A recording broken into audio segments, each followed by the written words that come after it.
존경하는 국민 여러분, 박병석 국회의장님과 선배 동료 의원 여러분, 서울 금천구 출신의 더불어민주당 최기상 의원입니다. 국회의원 임기가 어느덧 1년 가까이 지나고 있습니다. 그동안 약한 자 힘주고 강한 자 바르게라는 소명 아래 소수자와 약자의 삶을 개선시키는 공동체의 책무를 정치에서 앞장서고자 했습니다. 그러나 지난 의정활동을 돌아보면 아쉬움이 무척 큽니다. 국민 앞에 한없이 겸손해야 함을 느끼며 지금 여기 국민 한 분 한 분의 삶을 직시하고 구체적 일상 속에서 함께 해야 됨을 되새깁니다. 국무총리 직무대행께 질문하겠습니다. 앞으로 나와주시기 바랍니다.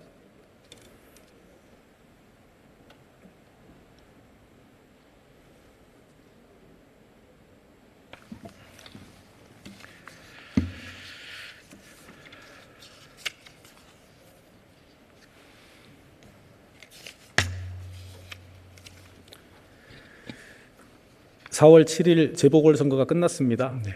부총리께서는 이번 재보궐선거에서 드러난 지금의 시대적 문제가 무엇이라 보십니까? 예, 의원님 여러 가지 이유는 있지만 저로서는 가장 많이 다가온 거는 사실 이번에 LH 사태에 따른 국민들의 어떤 화가 나신과 그리고 불공정 문제에 대한 국민들의 분노가 저는 그 결과에 많이 반영이 된 게 아닌가 싶고요.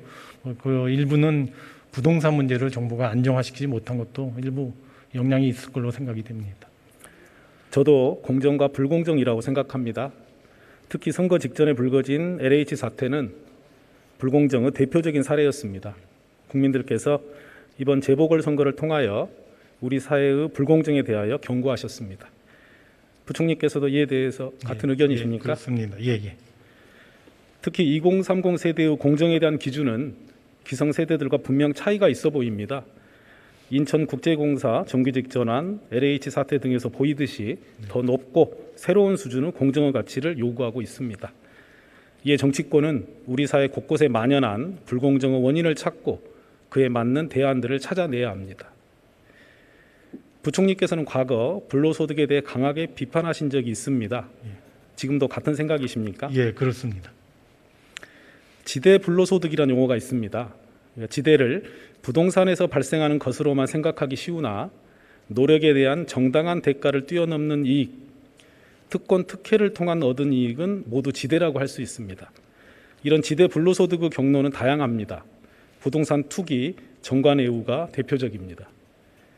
또한 재벌 일가의 주가 조작 등으로 인한 불법 승계와 사립학교의 적벌 운영 대물림, 퇴직 후 관련 기관 재취업에 집중하는 관료들, 국회의원과 지방자치단체장, 지방의원을 비롯한 선출직 공직자의 이권 추구 등도 해당됩니다.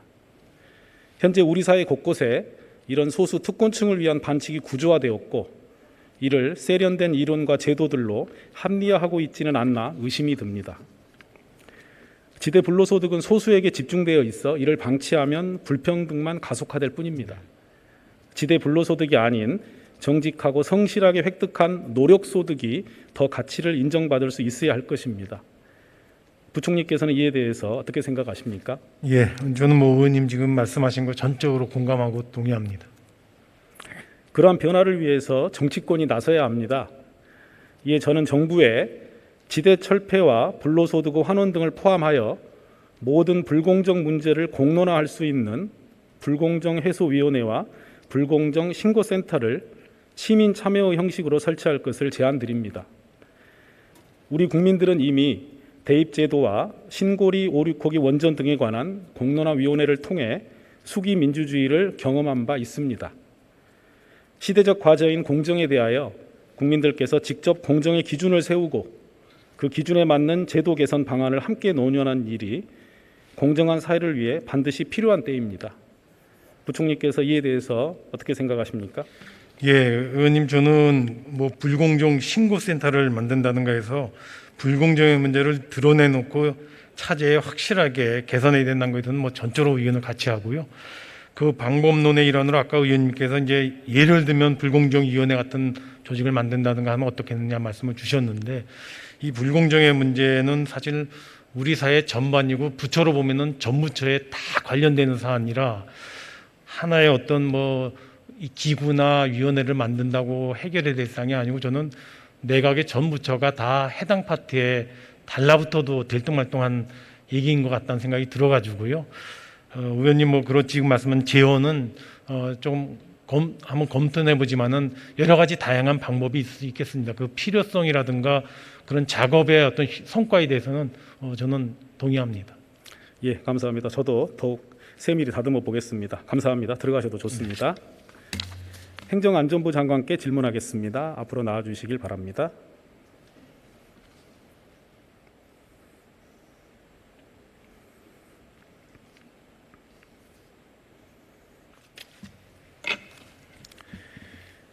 장관님, 최근 어린아이가 미라 사태의 사체로 발견되어 세상을 놀라게 했습니다. 바로 구미 여아 사건입니다. 알고 계시지요?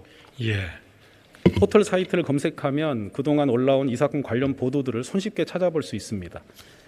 문제는 아직 확정되지 않은 혐의 사실은 물론 내밀한 사생활과 관련된 정보들도 수사 관계자의 발언으로 상세히 보도되고 있다는 데 있습니다. 이는 형법상 피의사실 공표죄에 해당할 가능성도 있습니다. 경찰 수사 사건 등의 공보에 관한 규칙에 따르면 사건 관계인의 명예, 사생활의 비밀 등 인권을 보호하고 수사 내용의 보안을 유지하기 위하여 원칙적으로 피의사실, 수사 사항 등은 공개하여서는 안 된다고 되어 있습니다. 장관께서는 현재 경찰에서 이러한 원칙이 잘 지켜지고 있다고 판단하십니까? 예, 노력을 하고 있습니다만은 의원님께서도 잘 아시다시피 현재 피해사실 공표죄로 해서 형사적으로 의율된 예가 많지 않아서 사실은 또 계속적인 위반의 사례도 여전히 있다고 생각합니다. 이 검찰에도 형사사건 공개 금지 등에 관한 규정이 있습니다. 거기에도 이런 내용이 규정되어 있지만 이 검찰 기소가 이루어지기 전에 피의 사실이 낱낱이 보도되고 수사 진행 상황이 생중계되는 것은 어제 오늘의 일은 아닙니다. 그렇지만 이는 우리 헌법의 인간의 존엄과 같이 공정한 재판을 받을 권리와 무죄 추정의 원칙에 위배되는 것입니다. 특히 피의 사실 공표 후 폐해는 그 대상이 힘없는 약자이거나 자신을 방어할 수 없는 시민일 때 극심합니다. 장관께서 법조인이시니까요. 이러한 의견에 대해서 어떻게 생각하시나요? 예, 피해사실 위반의 피해사실 유표에 대해서 그거는 피해사실 공표 금지에 대해서는 저도 정적으로 동의하고 특히 그동안 수사기관, 검찰, 경찰 포함해서 여러 가지 남용된 사례가 많이 있을 때 그 대표적인 것이 피해사실 공포였고 그로 인해서 피해자들의 피해는 굉장히 막심했습니다. 극심했었죠. 그런 의미에서 피해사실 공표 금지는 꼭 준수되어야 될 원칙이라고 생각합니다. 피의사실 공표로 재판도 받기 전에 범죄자로 낙인 찍히고 그 충격으로 극단적 선택을 하거나 가정이 파괴되는 일들을 심심치 않게 접할 수 있습니다. 나중에 무죄 판결이 확정되더라도 이미 다니던 직장을 잃거나 사업이 하루아침에 망하는 경우도 있습니다. 장관께서도 이러한 현실에 대해서 들어보신 적이 있으시지요? 예, 그렇습니다. 거듭 말씀드린 바와 같이 아무튼 그 피해사실 공표로 인해서 수사권의 남용 또 수사권 일탈로 인해서 많은 피해가 있었고 특히 그게 특정된 그 정치적인 사건이나 또 그 검찰이 특히 그 남용의 정도를 중하게 해서 피해를 봐서 사회적으로 큰 영향을 한 사례도 많이 있어서 아무튼 피해사실 공표 금지는 정말 엄정히 지켜야 될 원칙이라고 생각합니다. 그런데 이 경찰 수사 사건 등의 공보에 관한 규칙에는 수사 사건 등의 내용을 유출한 사람에 대한 어떤 처벌 규정이 없습니다. 그 피의사실 공표 원칙의 확립을 위해서는 이를 위반한 자에 대한 징계나 처벌 등이 따라야 할 것으로 보이는데요. 이에 대한 입장이 어떠신지요? 일단 의원님께서 말씀하신 부분은 잘 검토하겠습니다만은 현재도 이 따로 정하지 않는다 하더라도 형법에 피의사실 공표죄가 처벌되게 되어 있고 또 국가공무원법에 보면 이 법이나 이 법에 따른 명령을 위반한 경우 또 직무상의 의무를 위반했을 경우에는 징계를 하게 되어 있습니다. 결국은 경찰 수사 사건 공보 등에 관한 규칙이 경찰 공무원들의 의무를 규정하고 있기 때문에 이것에 의하더라도 형사적 처벌하거나 징계를 하는 것은 저는 이제 큰 무리 없이 엄정하게 오히려 그런 일을 이 묵인하거나 방조하는 것이 문제지 처벌 조항이 없어서 되지는 않는다라고 생각을 합니다만은 말씀하신 대로 만약에 따로의 규정이 필요한지 여부에 대해서는 검토하도록 하겠습니다. 피의 사실은 수사기관 일방의 주장일 가능성도 있습니다.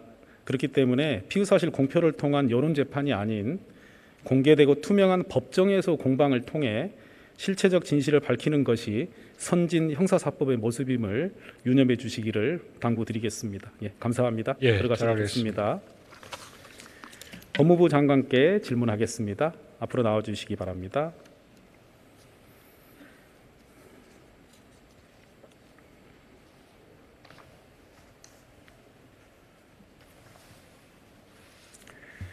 장관님, 우리는 지금 초등학생끼리의 다툼이나 주차 문제나 층간소음 등에 관한 이웃의 갈등도 고소고발을 통하는 일상의 사법화 시대를 살고 있습니다. 2020년 한 해에 접수된 고소고발 사건이 74만여 건입니다. 그런데 그중 절반 이상이 불기소가 됩니다. 무분별한 고소고발의 가장 큰 원인이 민사적으로 해결할 수 있는 문제를 형사의 영역으로 가져오기 때문입니다. 상대방에게 처벌당할 것이라는 위협을 주기에 또는 민사소송에서의 증거를 얻기 위한 수단으로 고소고발이 사용되고 있습니다. 때문에 수사기관의 업무 부담은 가중되고 부당하게 피고소 고발인이 된 국민들은 수사 과정에서 큰 고통을 겪습니다. 어느 시민이 같은 아파트 이웃 주민과 행정기관 등을 상대로 약 9천 건의 고소고발을 남발해 왔다고 합니다. 그런데 그 피고소고발인 대부분이 노인이나 장애인 분들이었기 때문에 고소고발에 대한 대응은 무척 어려웠습니다. 수사권은 꼭 필요한 사건에서 절제되어 사용될 수 있도록 하여 피고소 고발인에게 피해가 발생하지 않도록 하는 것도 법무부의 역할이라고 생각합니다. 장관께서는 이에 대해서 어떤 의견이십니까? 고소고발의 남발, 남용 문제는 어제 오늘의 문제가 아니고 오래된 얘기고 최근에는 더욱 그것이 가중되는 그런 측면이 있는 것 같습니다. 고소고발 사건 중에 정치적으로 예민한 사건들 또는 사회가 분열돼서 정파적으로 활용되는 사건들, 또 의원님께서 말씀하신 것처럼 생활 속 깊이 동네까지 마을까지 파고들어서 정말 고소고발로 상방에 그러한 상처를 주는 일들이 많이 있습니다. 이 남용 문제를 해결하기 위해서 과거에 전담검사제라든지 또는 예비조사제 이런 것들이 검토되고 시행이 된 바 있습니다만 큰 어떤 효과를 보지 못했습니다. 최근에 현행도 진행되고 있는데 특별한 입증 자료가 없다든지 소명 자료가 없다든지 또는 주장 자체로 이유가 없는 경우에 조기에 각하하는 제도 이런 것도 있습니다만 그게 현실적으로 효력을 발휘하고 있지 못하고요. 대안으로서 무슨 비용을 좀 물린다든지 이런 것들이 검토되고 있습니다만 전반적으로 고소고발이 범죄의 단서랄까 어떤 권리 측면에서 기능하는 것도 사실인 측면이 있습니다. 그런 측면에서 의원님께서 이 부분에 대한 오래된 관심과 천착이 저는 계시다고 생각하는데요. 함께 이 문제를 해결하기 위한 공론의 절차를 시작을 하고 그 속에서 어떤 사회적인 어떤 합의 모델을 만들어낼 필요가 있지 않을까. 최종적으로는 고발이 남발로 남용으로 보여지는 사건이 명백한 경우에 어떤 예심제를 통해서 조기에 결론을 내는 그러한 어떤 합의 모델을 추구할 필요가 있다 이렇게 생각합니다. 예, 해외의 사례를 몇 가지 말씀드리겠습니다. 독일과 영국은 피고인이 무죄 판결을 받은 경우 고소인에게 소송 비용을 부담하게 합니다. 프랑스는 고소인에게 공탁금을 납입하도록 하고 있습니다. 일본은 고소장에 기재된 내용이 불명확, 불특정한 경우 고소 수리를 거부할 수 있는 제도가 있습니다. 장관께서 말씀하시다시피 현재 우리나라도 무분별한 고소고발 방지를 위해서 여러 제도를 운영하고 있다는 말씀이지요. 저는 그에 더하여 현재 논의 중인 사실적시 명예훼손이나 모욕죄와 같은 범죄의 비범죄와 불기소 사건의 유책 고소인에게 소송비용 부담, 고소각하 제도의 더욱 적극 활용 등 법과 제도 개선이 정말 시급하다고 생각합니다. 장관님, 국회에서 관련 입법이 진행된다면 법무부도 이에 적극 협조하시겠습니까? 먼저 우리 최기성 의원님과 깊이 있는 검토, 함께 논의하는 그런 시간을 좀 가져봤으면 좋겠습니다. 그러니까 비용 부담의 문제는 상당히 예민한 문제고요. 지금 말씀하신 것처럼 사실적 시의한 명예훼손 부분도 최근에 뭐 판례가 또 나오긴 했습니다만 그 부분 역시 사회적으로 굉장히 논란이 많은 부분입니다.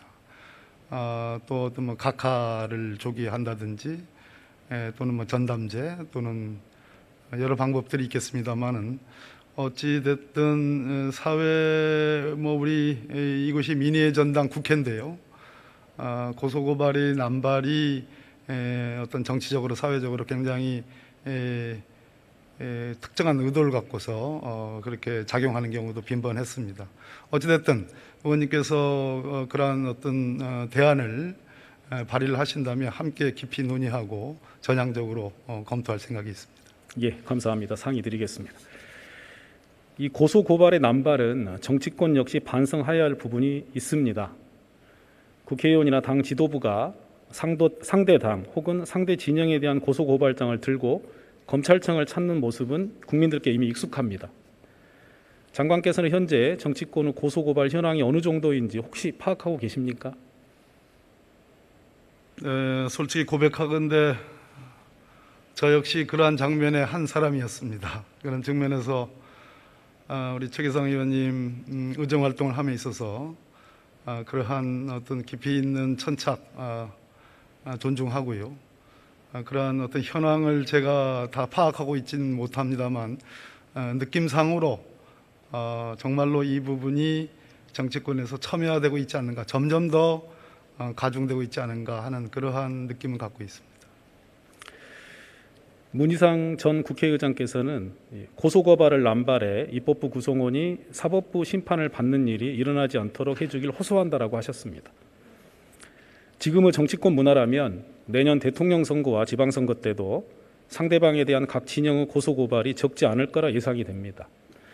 이러한 고소고발을 통한 정치는 사회의 분열과 갈등을 조장합니다.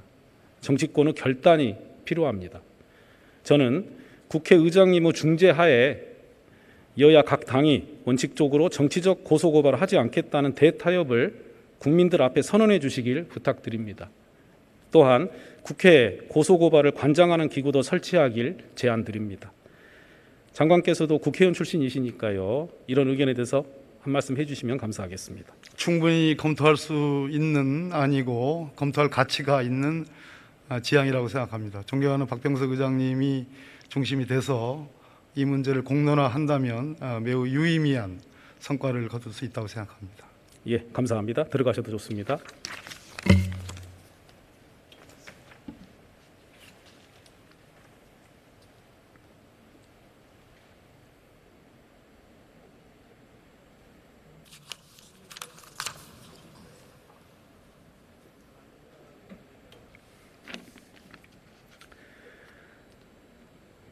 존경하는 국민 여러분, 최근 조명되고 있는 서울 어느 아파트 택배 논란이 견해차를 좁히지 못하고 있습니다.